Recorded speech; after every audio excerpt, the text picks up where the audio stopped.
Look, if it wasn't for Bruno Fernandes, I actually don't know where Manchester United would be. He may be a whiner.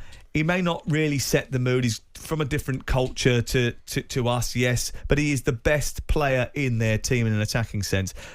Over 3 games so far this season, he's averaged 4.33 shots per 90, which is excellent. 3.33 key passes per 90. His XG of 2.21. His personal XG of 2.21. He's probably twice as the amount that Everton have managed all season. XG per 90 is 0.75. I bow to your knowledge about how frustrating it must be to deliver those numbers and not have the quality around you. But I know you keep saying he's a flat trap bully, but ultimately, I think this guy can provide them with an element that they didn't have. And I think when you think that they've got players, well, obviously not quickly.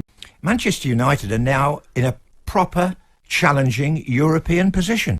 I also think that Bruno Fernandes is going to be a terrific player for Manchester United. That could be the signing that sways the future, the short-term future. I mean, I think they're beginning to look like a team. Yeah, I mean, that was 2 wins in a row, which hasn't happened very often. Wanting to be a winner, his standards are high. And let's face it, take Bruno out of Man United right now. We're talking about players who have improved or haven't.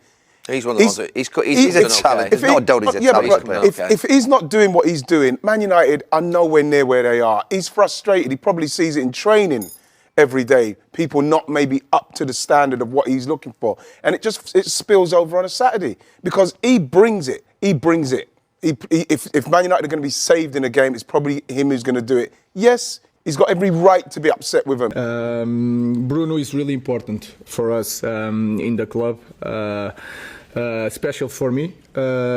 He's playing well in the difficult context. He wants always the responsibility.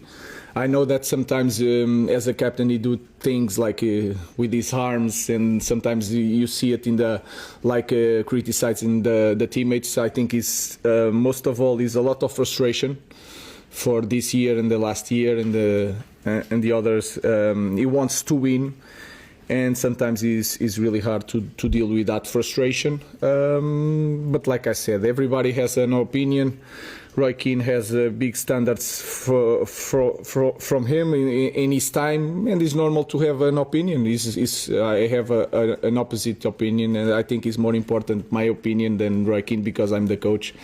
And I think he's doing things quite well. I think he most certainly can. I almost get the impression he's a little bit misinterpreted at times. And I can only go off my experience in the dressing room that I spent with him and the time that I played with him. He's a leader in that dressing room. He's really good with the young lads. We've all got different captains. I think he's a leader who leads by example on the pitch in terms of the qualities he brings, like Danny just mentioned. And I think he's a player who you build the team around. He's a terrific player. Does he care too much? But I'd rather that than the other way. Yeah. He wants to win. Yeah. He's a winner. We need to prove ourselves every day in training, every day that we have a game.